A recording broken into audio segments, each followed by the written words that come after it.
In this section, we're going to be talking about continuity and one-sided limits. Now, this idea of continuity in calculus is extremely important.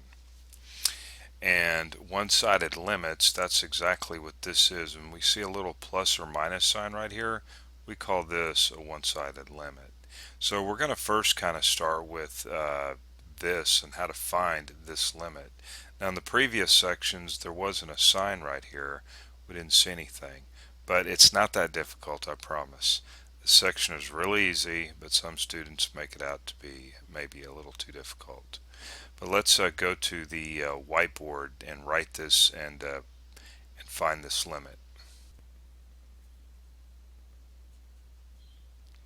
I guess we'll start with blue. We have the limit as x approaches 3 coming in from the left hand side. That's what this little negative sign here means. X squared minus 9 over x minus 3.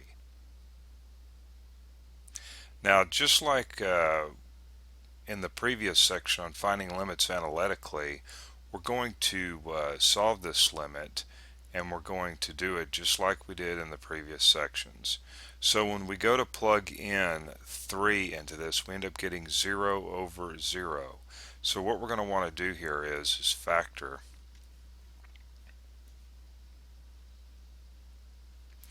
the numerator, and hopefully we can.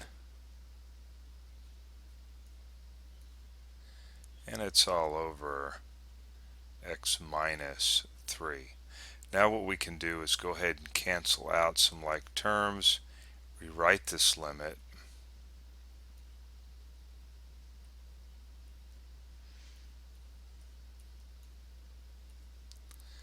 and then do the direct substitution.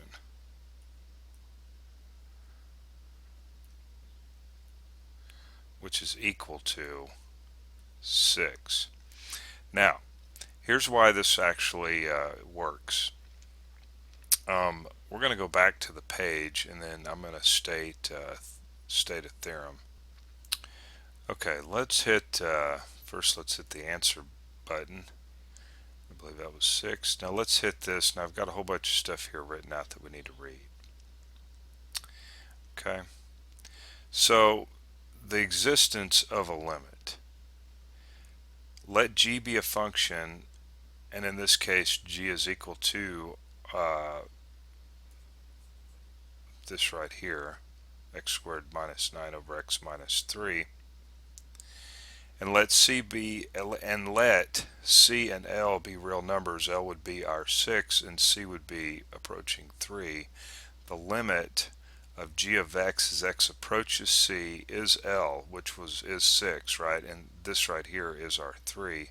If and only if, now, this exists if and only if coming in from the left hand side was equal to L and coming in from the right hand side is also equal to L.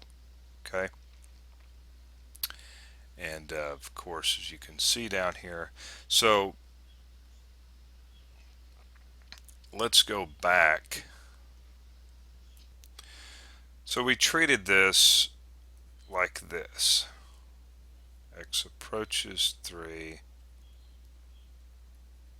Well, this limit here exists, okay? And if this limit exists, that means that coming in from the left-hand side must also exist. Right? And it's basically that simple. Now, we're not putting any graphs to this yet to kind of see pictorially what's going on, and it's probably best that you just look at this without pictures at this point. Okay, let's move on to the next problem.